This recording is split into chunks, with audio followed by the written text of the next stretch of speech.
আমরা সোজার থেকে হলো খাগড়াছড়ির উদ্দেশ্যে রওনা দিছি। তো শান্তি পরিবহনে টার্মিনাল থেকে শান্তি পরিবহন 720 টাকা করে নিছে। আমরা এখান থেকে হলো খাগড়াছড়ি যাইব আর কি। তো যদি কক্সবাজার থেকে কেউ খাগড়াছড়ি যাইতে চায় তাহলে শান্তি পরিবহনে বেস্ট। তো শান্তি পরিবহনে 720 টাকা করে নেয়। এখান থেকে গিয়া পরে খাগড়াছড়ি থেকে সাজেক বা যে কোনো জায়গায় যাওয়া যাবে। বাজার থেকে 10 টাকার ভাড়া, টার্মিনাল টমটম সিএনজি যে কোনো কিছু দেওয়া যায়, তবে টমটমে চলে সবচেয়ে বেশি। টমটমে 10 টাকা দিয়ে টার্মিনাল আইলা, টার্মিনাল আইয়া হইলো রাত্রে 9টার সময় খাগড়াছড়ির বাস আছে এবং 10টার সময় বাস আছে। তো আমরা 10টার বাসে বসছি, এখন বাজে হইলো 9:40, একটু পরেই বাস ছাড়বো।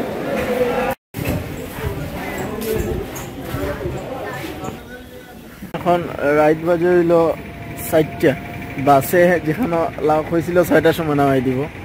এই জায়গা খাগড়াছড়ি এত স্পিডে গাড়ি চালাইছে, 4টার সময় না নামাই দিলেইছে।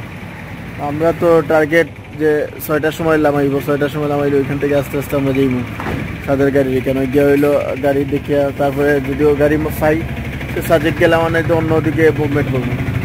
তো 4টার সময় নামাইয়া দিয়ে শিডিউল এই 2 ঘন্টার আরও বেশ কম ফেলাই দিছে। তো এরকম কিছু পরিস্থিতি তৈরি হইতে পারে, বাট প্রস্তুত থাকা লাগবে, কিছু করার নেই।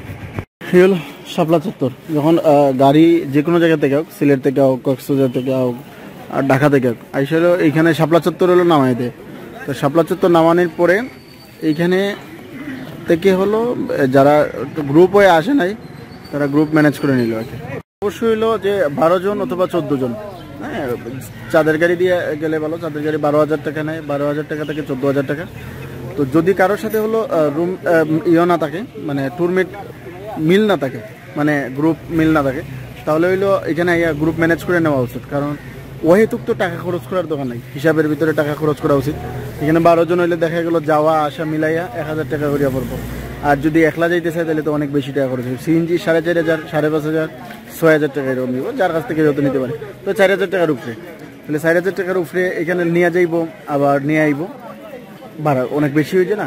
আর হইলো চাঁদের গাড়ি দিয়ে গেলে এখানে যদি 12 জন ম্যানেজ হয়ে যায়, এখানে আওয়ার পরে ভালো মানুষ দেখে অবশ্যই চেয়ার আর ফেসের মধ্যে ইনোসেন্ট টাকা লাগবে। যদি ভালো না হয়, যে কারোর সাথে ট্যুর ম্যাচ করলে কিন্তু ঝামেলা আছে, পরে অ্যাডজাস্টমেন্ট হইতো না, এটা একটা প্রবলেম ক্রিয়েট হইব।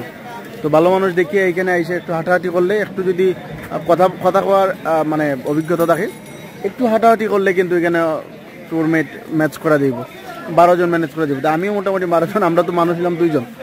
হঠাৎ করে ঢাকা থেকে জহির ভাই এবং ওনার ওয়াইফ তারা 2 জন আসতেছে, আমাদের কালকে হয়েছে।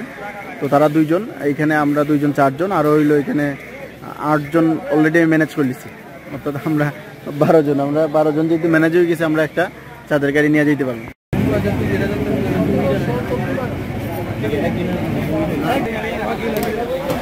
তো এখানে আমি যেটা আগে বলছিলাম যে এক গাড়িতে সর্বোচ্চ 12 জন যাওয়া যাবে, এবং এক রাত্রি থাকা, যাওয়া, কালকে নিয়ে যাওয়া এবং রাত্রে 1 রাত টাকা যাবে। টোটাল প্যাকেজ হইলো 12,000 টাকা। এবং যদি কেউ 2 রাত্রি থাকতে চায় তাহলে তার হইলো টাকাটা বাড়বো, এখানে লেখা আছে। থাকতে চায় হইলো টাকা 15,000 টাকা।